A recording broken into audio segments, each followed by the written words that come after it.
નમસ્કાર, આપ જોઈ રહ્યા છો નેશન પ્લસ ન્યૂઝ. હું છું હિરલ આપની સાથે. નર્મદા પંચકોશી પરિક્રમા સરસ રીતે ચાલી રહી હતી ત્યાં જિલ્લા વહીવટી તંત્રના ઓનલાઈન નોંધણીના નવા ફતવા સામે ભક્તોમાં રોષની લાગણી જન્મી છે.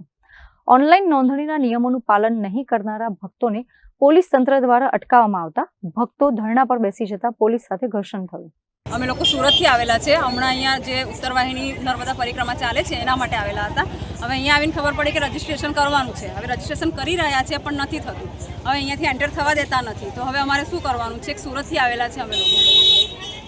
પ્રોબ્લેમ છે અહીંયા, બહુ જ બધા અહીંયા સલવાઈ ગયેલા છે લોકો અને કંઈ જ થતું નથી. બધા ટ્રાય કરી રહ્યા છે, સિસ્ટમ એરર બતાવે છે.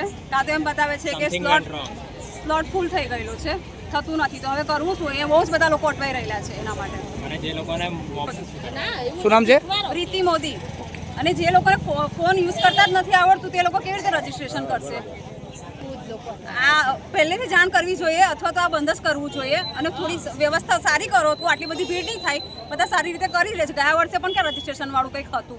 કંઈ નહીં હતું લાસ્ટ યર પણ, અને ગઈકાલ સુધી પણ કંઈ નહીં હતું. આજથી જ આ ચાલુ કર્યું છે અને બધાને બહુ જ પ્રોબ્લેમ થઈ રહ્યો છે. બધા બહુ જ અટવાઈ રહ્યા છે. નર્મદા જિલ્લામાં પંચકોશી ઉત્તર વાહિની માં નર્મદાની પરિક્રમા એ ચૈત્ર માસના પવિત્ર દિવસોમાં આ પરિક્રમા ભાવિ ભક્તો લાખોની સંખ્યામાં અહીંયા ગાડી આવે છે. ત્યારે આજે સાધુ સંતો હોય, દરેક સમાજના લોકો અને નાના નાના ભૂલકાઓ માટે રજીસ્ટ્રેશન ફરજિયાત કરી દીધું છે.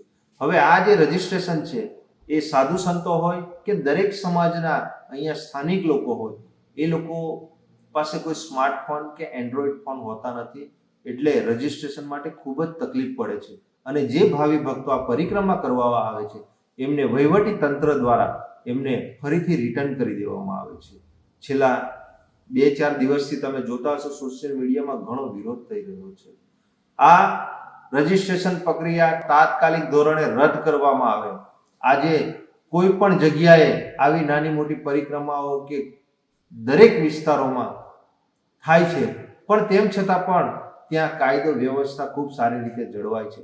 અને આ પરિક્રમા ફક્ત આજે જ ચાલુ થઈ એમ નથી, આ વર્ષોથી ચાલી આવી છે અને ત્યાં કોઈ પણ જાતની મુશ્કેલી પડતી નથી. તો અત્યારે તમારે રજીસ્ટ્રેશન કરવાની શું જરૂર પડી?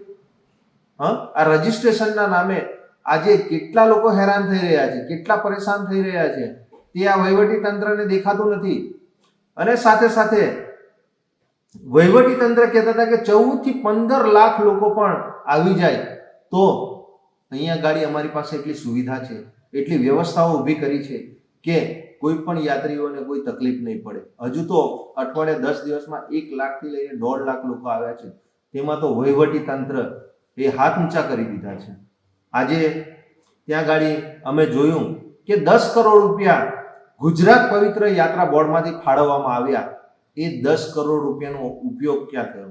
ત્યાં ગાડી સ્થળ પર ફક્ત 4-5 મોટા મોટા ડોમ બનાવી દીધા છે અને મોટા હોર્ડિંગ્સો લગાવી દીધેલા છે. ભારતીય જનતા પાર્ટીના નેતાઓના મોટા મોટા પોસ્ટરો લગાવ્યા છે. નર્મદા પરિક્રમાના પ્રથમ દિવસે જ વાવાઝોડું આવ્યું અને ઘણા હોર્ડિંગ્સો ત્યાં આગળ ફાટી ગયા. ત્યાર પછી તેમણે નવા હોર્ડિંગ્સો લગાવ્યા. પ્રજાના ટેક્સના રૂપિયાનો ઉપયોગ ક્યાં થઈ રહ્યો છે? આવા હોર્ડિંગ્સો લગાવવામાં, તમારી જાહેરાતો કરવામાં. ગયા વર્ષે જે નારું બનાવવામાં આવ્યું, એ નારા જે બ્રિજ બનાવવામાં આવ્યો, એ બ્રિજ ની અંદર જે ભૂંગળાઓ મૂકવામાં આવ્યા હતા એ 25-30 લાખ રૂપિયામાં સ્થાનિક લોકોએ ફાળો ઉઘરાવી અને એ બનાવ્યો તો 25-30 લાખ રૂપિયામાં બની ગયું. આજે એ જ બ્રિજ અને એ જ ભૂંગળાનો ઉપયોગ કરી અને 2 કરોડ ને 16 લાખ રૂપિયાનો એ બ્રિજ બનાવવામાં આવ્યો. એમાં તમે એવું તો કયું મટીરિયલ નાખ્યું તો 2 કરોડ ને 16 લાખ રૂપિયાનો ખર્ચ થયો. આ જે પ્રજાના ટેક્સના પૈસા છે એ પ્રજાના ટેક્સના પૈસાનો આ ખૂબ મોટા પ્રમાણમાં ભ્રષ્ટાચાર થઈ રહ્યો છે. આજે ત્યાં ગાડી નર્મદા પરિક્રમા જે વર્ષોથી લોકો કરે છે ભાવિ ભક્તો, એ ભક્તો માટે જે સ્થાનિક નાવડીઓ હતી એ લોકો ફક્ત 10-20 રૂપિયા લેતા હતા. તેમ છતાં પણ એમને પ્રોફિટ થતો હતો. આજે આ ટેન્ડર પ્રક્રિયા છેલ્લા 3-4 વર્ષથી આ ભારતીય જનતા પાર્ટીના જે સાંસદો હોય, ધારાસભ્યો અને જે જિલ્લા સંગઠનમાં બેઠેલા નેતાઓ વહીવટી તંત્ર અને પ્રશાસનને સાથે રાખીને આજે એક નાવડીના આજે 50-50 રૂપિયા પર વ્યક્તિ દીઠ ભાડું લે છે. એમાં સાધુ સંતો હોય, નાના બાળકો હોય કે દરેક સમાજના ભાવિ ભક્તો હોય, બધા જ પાસે 50 રૂપિયા ઉઘરાવવામાં આવે છે. એનો અમારો વિરોધ છે. એ નાવડીઓમાં કોઈ પણ જાતની સુવિધાઓ નથી અને તેમ છતાં તમે આ ટેન્ડર પ્રક્રિયા લાવીને આજે કરોડો રૂપિયાનો આ સેવાના નામે, માં નર્મદાની પરિક્રમાના નામે તમે કરોડો રૂપિયા કમાવાના ધંધા ઊભા કર્યા છે. એટલે 10 થી 20 રૂપિયા જ રાખવામાં આવે અને સાધુ સંતો જે નાના નાના ભૂલકાઓ છે એમની પાસે કોઈ પણ જાતના પૈસા લેવામાં ના આવે. આજે ત્યાં ગાડી કોઈ નાની ગાડી કે કોઈ મોટું વાહન ત્યાં ગાડી પાર્કિંગ કરવામાં આવે છે તો એમની પાસે પણ આડેધડ લૂંટ કરવામાં આવે છે. 150, 200, 500 રૂપિયા લેવામાં આવે છે. તો અમારે ભારતીય જનતા પાર્ટીના જે આ નેતાઓ ચૂંટાઈને બેઠા છે અને જે આ પરિક્રમાઓના નામે મોટા મોટા હોર્ડિંગ્સ, બેનરો લગાવ્યા છે, શું તમે સેવા કરો છો કે સેવાના નામે આ મોટા મોટા બેનરો લઈને તમારો પ્રચાર કરી રહ્યા છો? અને પ્રચારની સાથે સાથે તમારે તો સેવા જ કરવી હોય તો ત્યાંના જે આ પરિક્રમા વાસીઓ આવે છે એ લોકોને ચા નાસ્તો કરાવો, એમને જમાડો, એમને બીજી કોઈ વ્યવસ્થાઓ ઉપલબ્ધ કરાવો. નહીં કે તમે આ 50 રૂપિયા પર વ્યક્તિ દીઠ તમે આ લૂંટવાનો પ્રયાસ કરો છો. આજે ત્યાં ગાડી જે સંસ્થાઓ, જે સેવાભાવી સંસ્થાઓ છે, અલગ અલગ વિસ્તારોમાં એ નર્મદા નદીના કાંઠે એ લોકો ત્યાં ગાડી સેવા આપી રહી છે અને એ લોકો ખાવા પીવાની બધી જ સુવિધાઓ એ ગાડી ત્યાં ઉપલબ્ધ કરાવે છે. તો આટલા કરોડો રૂપિયા જે આવ્યા તે ગયા ક્યાં? એની પણ આવનારા દિવસોમાં તપાસ કરવામાં આવે અને સાથે સાથે જે સેવાભાવી સંસ્થાઓ છે એ સંસ્થાઓ ત્યાં સેવા આપે છે તો તેમને પાણી ત્યાં લઈ જવું હોય, ત્યાં ગાડી એમને ભોજનની કે ચા નાસ્તાની જે ત્યાં વ્યવસ્થાઓ કરે છે તો તેવા લોકોને અવર જવર માટે પણ ગાડીઓની વ્યવસ્થિત એમને જવા માટેની એમને સુવિધાઓ ઉપલબ્ધ કરાવો. અને સાથે સાથે ખાસ તો અગાઉ પણ અલગ અલગ સંગઠનો, અલગ અલગ આ સંસ્થાઓ દ્વારા આનો વિરોધ કરવામાં આવ્યો છે કે જે રજીસ્ટ્રેશન પ્રક્રિયા છે એ તાત્કાલિક ધોરણે દૂર થાય અને વહીવટી તંત્ર અને જિલ્લા પ્રશાસનને અને સરકારમાં બેઠેલા તમામ નેતાઓને અમારે કહેવું છે કે તમારે સેવા કરવી હોય તો ફક્ત સેવા જ કરો, પણ સેવાના નામે તમે જે આ તાઇફાઓ કરો છો આ તાઇફાઓ બંધ કરો. રજીસ્ટ્રેશન પણ ચાલુ તાત્કાલિક ધોરણે બંધ થવું જોઈએ એવી અમારી તમામ પ્રજાની લાગણી અને માંગણી છે.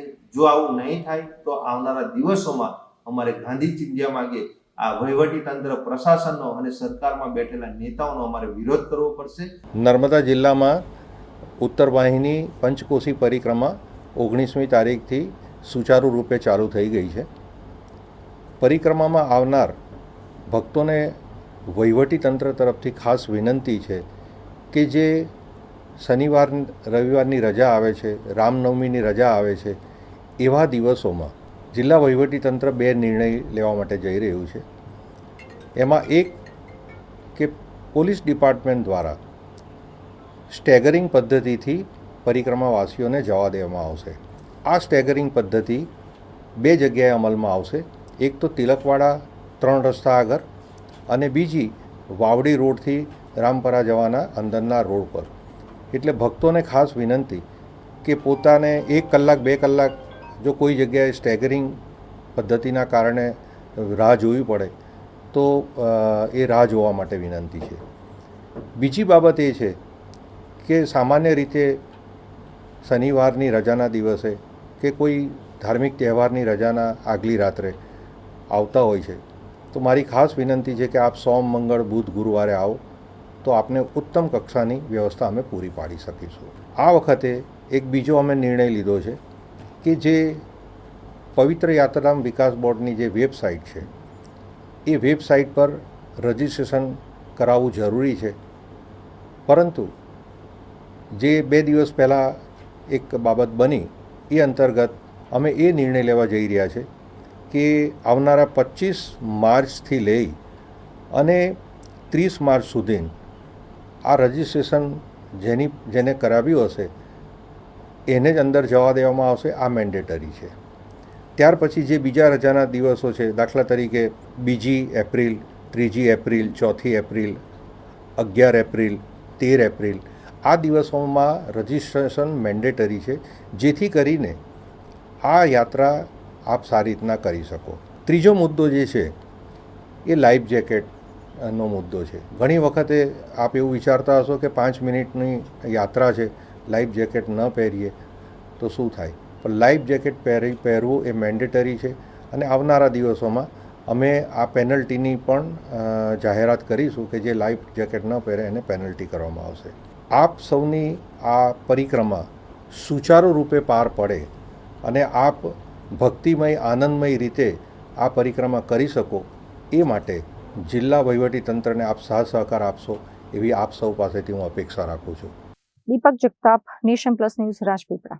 સમાચારોનો સતત અપડેટ મેળવવા માટે અમારી નેશન પ્લસ ન્યૂઝની યુટ્યુબ ચેનલને સબસ્ક્રાઇબ કરો, બેલ આઇકન દબાવો અને જોડાયેલા રહો ફેસબુક, ઇન્સ્ટાગ્રામ અને ટ્વિટર પર.